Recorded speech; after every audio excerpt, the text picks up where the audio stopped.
morning! So we've woken up to some locals coming by and bringing us some fresh baked tapioca, which we've really enjoyed here in PNG. It's basically the tapioca grated and then mixed with coconut, and they bake it, and it's super good and sweet. So we're pretty excited about that. And then also got given some mud crabs, which Ryan is biting off because they're very much alive.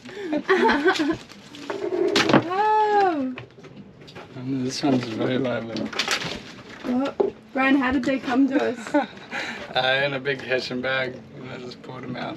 That's a good thing you didn't stick your hand in there. Yeah, I was like, is it tied? They're like, oh, maybe. So I was like, okay, I'm not putting my hand in there.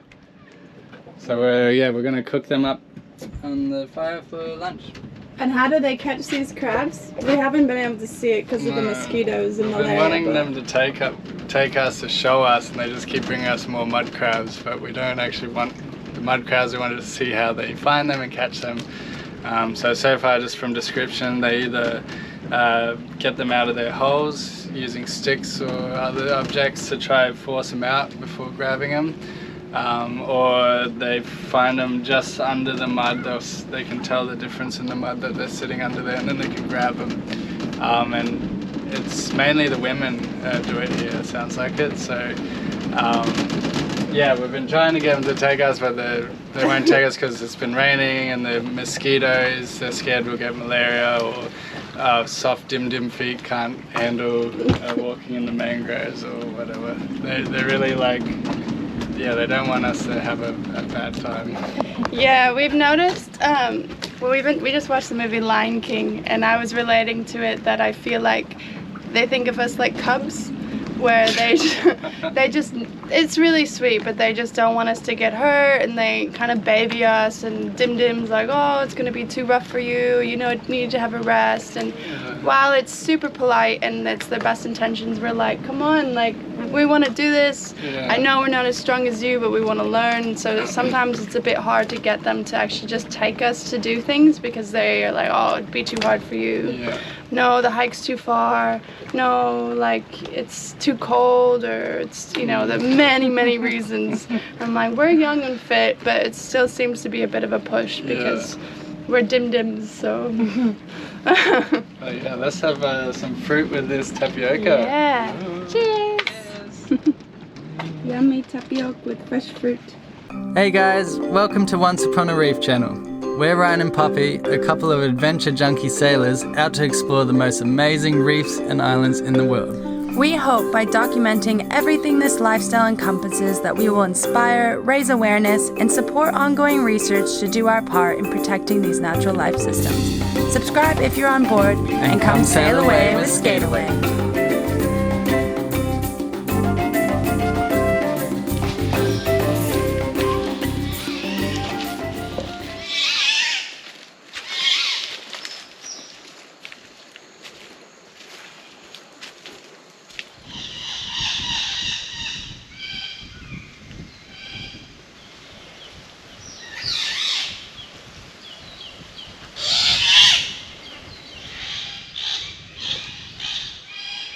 So this is the coconut plantation. I think my understanding is that the government helped put this here so that they could provide coconuts for not just this island but the other islands. So people will come here from other islands and then load up their sailing canoes full of coconuts for free, and then take it back to the island because of issues of water.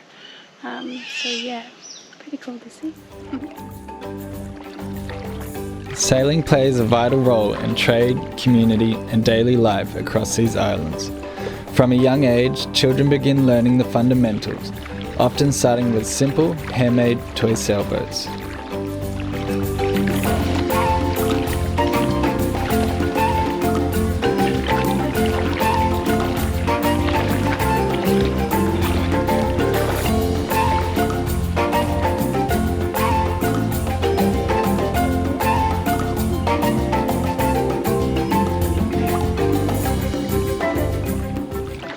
Having a bit of a fire dinner tonight. It's pretty exciting. Just at the like, I guess they've built a whole bunch of huts and stuff for when they come out here fishing. And they do picnic, is what they call it, when they and- like smoke dry the fish. Yeah. And yeah, it's a shelter for if it rains or to like elevate the fish to smoke it. Yeah, this is one hut behind us that we've kind of come to just in case it rains. We can duck in here. There's a few of them over this way because people from different islands, when they want to come fish, they even come here and then they might stay for like a week or something like that. So, Yeah. yeah. And we're cooking in the traditional clay pot that they only get from 1 or 2 islands of this whole chain that they make. And you can see the different carvings and stuff they do on the side.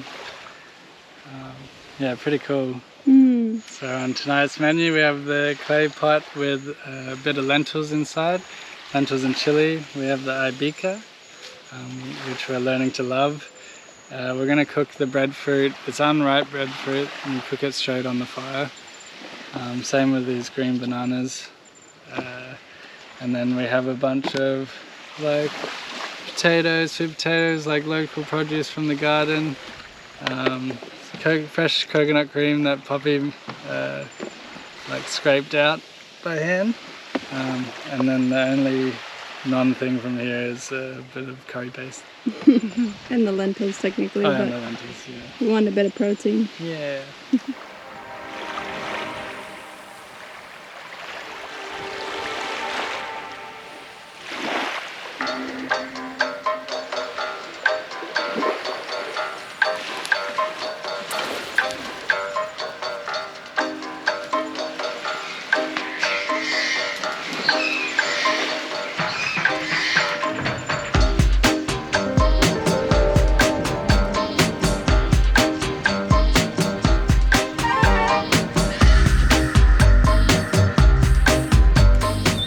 This is a fish drying hut, where they have the platform here to keep the fish raised, and then you have the fire underneath, and then you have this weaved mat-like thing to control how much wind there is, to control like how hot the fire is basically. So basically this is their giant grill. Yeah. And then the Crazy. baskets for carrying stuff after.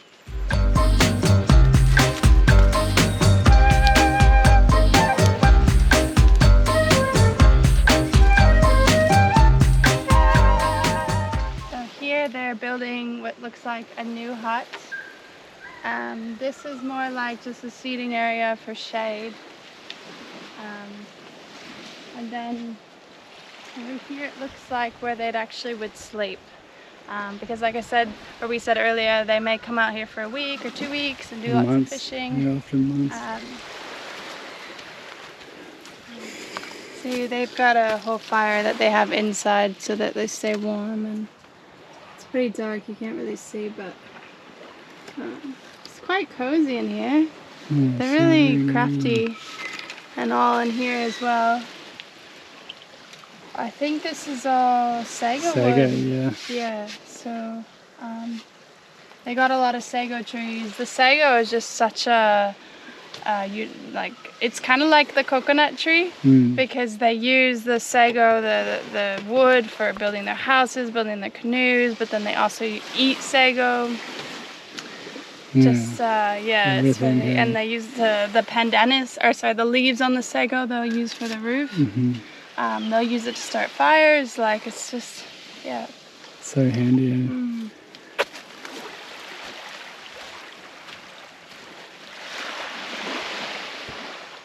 Another little fireplace. Just put sand in the wood box so it doesn't burn through. And now this is where we stay to keep away from the midges, mosquitoes, and the malaria. Yeah, Which we now have really, those for. we shouldn't be out at night when there's malaria, but Well, luckily our friends, they ended up giving us a bunch of old malaria pills because our doctor told us we didn't need them. But yeah, very strange, because like before you go to remote places, you go see a doctor, and being a skipper of your own vessel, like you're able to get a bunch of antibiotics. And for some reason, the doctor we went to, as nice as he seemed almost against medicines and was like, we said we need malaria pills. and he didn't want to give us any. He said, oh, you don't need it. And then every person here is like, no, malaria, and I've had malaria. And then we met at the yachts and like, oh no, I've had malaria. And so they gave us some malaria pills. Because, yeah, pretty crazy to come to such remote areas, and they don't have doctors here. Actually, there's no doctor anywhere in the Misima region, in the Minlay Bay province. The doctor, if they want to go to the doctor, they have to go all the way to Alitau, which is like two-day sail in the open ocean.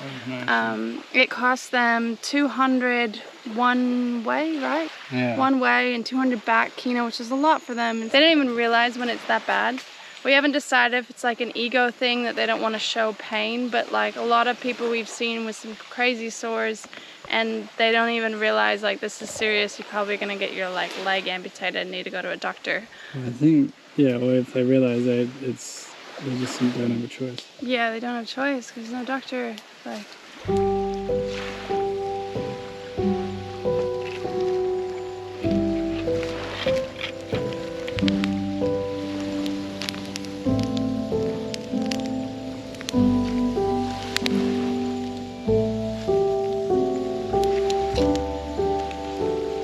So this is just starting to boil. I think the breadfruit's ready, and I'll grab the bananas next.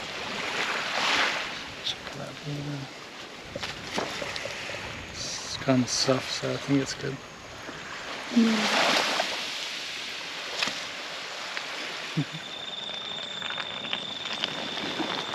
So we're almost at capacity on this clay pot. Couldn't fit any more in here. No. Not realizing how small this is. Well, it's favorite food. Yeah, we just eat a lot. Yeah. We're trying to stuff our whole fridge in there. Cheers! Cheers! So a bit of a weird combination is send up one big mush with the noodles and the lentils and everything cooked. Almost looks like mashed potatoes. Yeah, our timing was a bit Noodles. off, but I think it'll taste good. And here we get the very positive critic. What are your thoughts? Well, the consistency is like baby food, but the flavor is good. I think that's the most negative thing you've ever said. I like baby food. It is like baby food. Yeah, it's yummy, but it is like baby food. It's more like a curried mashed potato with some noodles hanging on it. Skip on the noodles and put rice next to them. And maybe not so many potatoes. Not for so long. You know, maybe not so many ingredients. A little bit more liquid. Anyways, first try. So we've been getting ready to make the crossing over to Solomon Islands. Looks like a good weather window coming, so we're going to take it. We could stay a bit longer, but cyclones will be coming, and yeah, it's just the winds will be dropping off a lot. That it'll be harder to find a good window to make it across. Because the opposite to our problem before of too much wind is not enough wind, and we just float because we don't have endless fuel. But anyway, taking over the boat and notice a small crack under where this pulley for the screecher sits. You can see just a little bit of a crack underneath, so I was like, oh, I better take it off and have a look. And as taking it off, yeah, you see it's quite a bit of damage underneath. So I have to take all that back and glass over it again. There's always something, eh? Wow, there's some clouds in the distance. Well, yeah, well, it's been on and off rain, like, so. Anyway, we can catch squid off the back deck while we're doing it.